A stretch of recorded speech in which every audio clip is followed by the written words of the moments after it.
All right, wonderful people. Welcome back to this wonderful channel where we bring you back-to-back update and information as the hot. In case it's your first time of joining us on this wonderful channel, kindly go ahead and subscribe, like, comment, share, and also remember to on your notification button so that whenever our news drop, you go be the first. We'll collect them. Let's go down to the news proper as the hot. I'm going to bring you proper information. We say in concern Mazi Nnamdi Kanu's release, we be Ohamadike one of Ndị Igbo. Nwoke Karaka. Before I continue, I know that a lot of people who has passed through similar issue with Mazi Nnamdi Kanu on this Biafra struggle succumbed. They gave up. Kanu has not been the first person, or was not the first person to go for prison, into the prison because of the Biafra struggle. A lot of people has been there. The founder of Masob and the rest of them who surrendered along the line came out and become billionaires. But Kanu has maintained his stand, and I will say kudos to a good man and a man who stands for the right of everybody.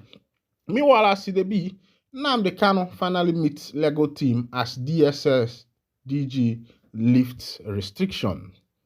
After much agitation, Director General of the Department of State Service DSS Adeola Ajayi lifted the restriction on Nnamdi Kanu, leader of the Indigenous People of Biafra (IPOB). Kanu's Lego team, led by lead counsel Aloy Ejimako, met with the Biafra agitator at the DSS facility in Abuja. Ejimako said the intervention of the House of Representative members from Ikuano, Umuahia, North and South Federal Constituency, Obiagocha, was instrumental in DSS lifting the restriction. Posting on X, Ejimako wrote, "Today, on the directive of the DG DSS, the MNK Lego team conducted the first successful visitation with Mazi Nnamdi Kanu since September 27th. Mazi Ndidi Ahurum, who came from the US, was with us. Our Ramrod Lego forays and Honorable Obi Agocha's intervention were crucial to the outcome. DSS had blocked Kanu from having access to his Lego team after he caused an uproar at the Federal High Court in Abuja, where he demanded the recusal of Justice Bintanyaku. But the court had ordered the secret police to lift the restriction while threatening to jail the DSS Director General for refusal to adhere to its directive. Amid the blockade, Agocha had physically met with Kanu on Thursday, 24th of October 2024 at the DSS facility in Abuja. After the meeting, the lawmaker said he had resolved the issue of restriction placed on Mazi Nnamdi Kanu. All right, welcome back. This report is coming from Mazi Nnamdi Kanu's legal team, who have reported that after some necessary procedures and some help, which were rendered by the member of the House representing Ikuano North and South, Honorable Obi Agocha, that Kanu's ban, because Kanu was banned from visiting anybody, the ban was lifted. And on my own part, I say hope it's not another clout chasing, because I think is either in 2021 or 2022 when Soludo came into office. Mazi Nnamdi Kanu was his ladder to power, because when Kanu said let there be peace in Anambra State, even with all the uproar and chaos that was there in Anambra State, everywhere was calm, and that election favored Soludo immensely under the party of Apoga. And as it is, I don't know what Obi Agocha is up to. If he's doing this thing out of goodwill, that's fine. But if he's doing it in a bid to be able to achieve his political aim and full career, I think that's destructive, because it's just a political act. A lot of these politicians has used Mazen Nnamdi Kanu to pave their own personal way, and it looks as if Kanu has become their scapegoat or has become their way paver, and many of them, because of this, are making sure that he remains in the DSS detention because they know that if Kanu is there, a lot of people will be protesting, and if they eventually make ally with Kanu, that will be able to that will help in giving them large followers and the rest of them. Donald Trump has promised a closed border and mass deportation. Those affected are taking action. Also, Tiela. The new president of America has promised that he's going to close a lot of borders. Remember that he was closing the border between Texas, the Texas border, where so for everybody wey be say they dey for America illegally, na be say your water loop has come because Trump has decided to change the narrative. Na Trunko biko ineme get ebere. As e be, civil organization Serap sues FCT minister Nyesom Wike demand immediate halt to Abuja demolition. Of course, you know that they don't need to tell you that this present government is government of demolition. Soludo did it in Anambra. What is his name again? The one in Lagos, Sanwo-Olu, is doing something in Lagos, and Wike is doing his own in Abuja, where he is the FCT minister.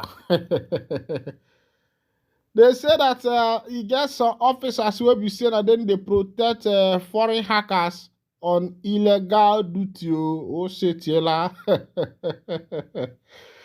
Now, they say they don't release some end bad government protesters, and the police has denied that they were tortured. Oh, shit, my brother, anything wey you dey do in this life, no allow yourself reach Nigeria police station. Because those boys, some of them, let me say some, are not well trained. It's either they quack a couple there. Imagine when they are accusing you of something in Nigeria police station, and they will even make you to confess to what you have not done before, because of the kind of torture and the way they are taking this torture. And that is not how it's supposed to be. Nobody is guilty until proven. For you to say that someone is guilty, you have to prove that that person is guilty. So you use remote to off this thing, have you? Off it now, switch.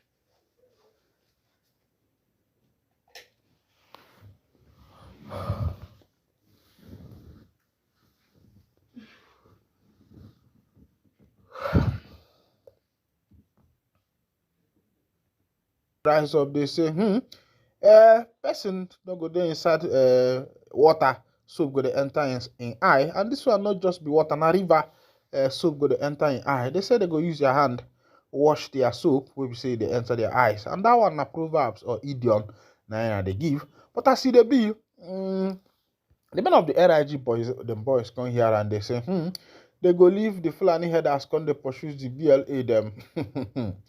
Now what don't become their portion. I say it no be their fault, because person will don't know who pass them. That person they fit call am fool.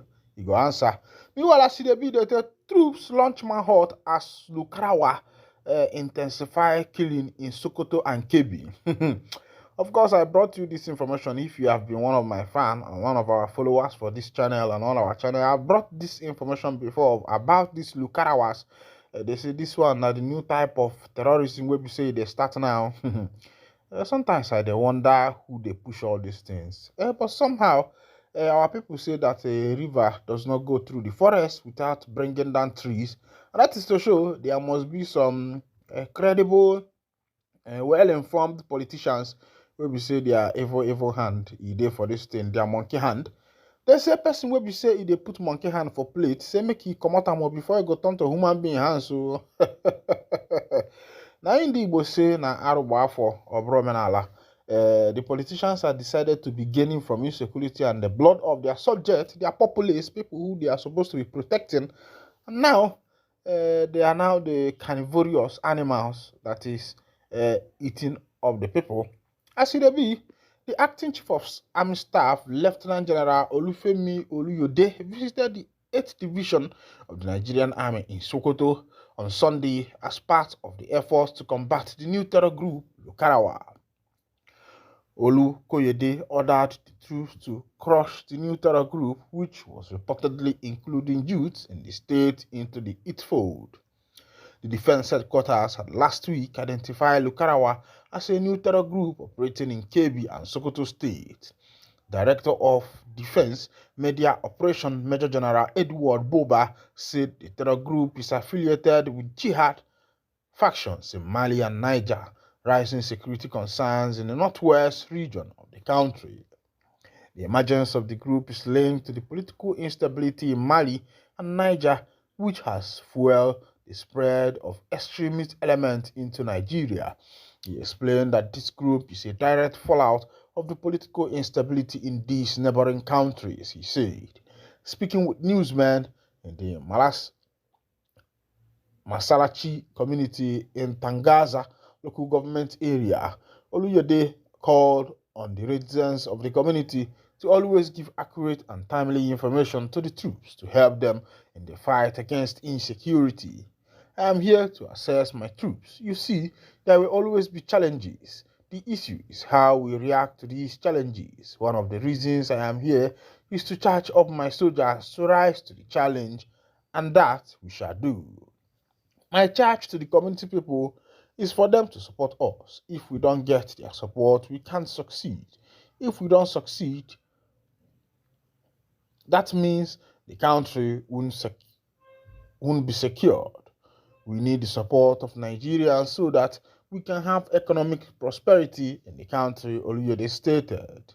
Speaking further, he stated, I am here to see my soldiers to assess their state of readiness and to charge them to continue to do what they have been doing best to secure the country in general. It was learned that the acting COAS visited the Sultan of Sokoto, Mohammed Said Abubakar, and other relevant stakeholders in the state, and also held talks with troops of Operation Fasanyawa in order to motivate them. Oluyede also visited troops in the Ileya local government area of the state, where he held meetings with officers of the battalion in the state. He also met with other security agents and emphasized the need to collaborate. In a move to dislodge the terrorists, the Nigerian army has deployed troops of Operation Fasayan, Yama in Sokoto and Kebbi State. A source of the 82nd Division NA who spoke with our correspondent on condition of anonymity due to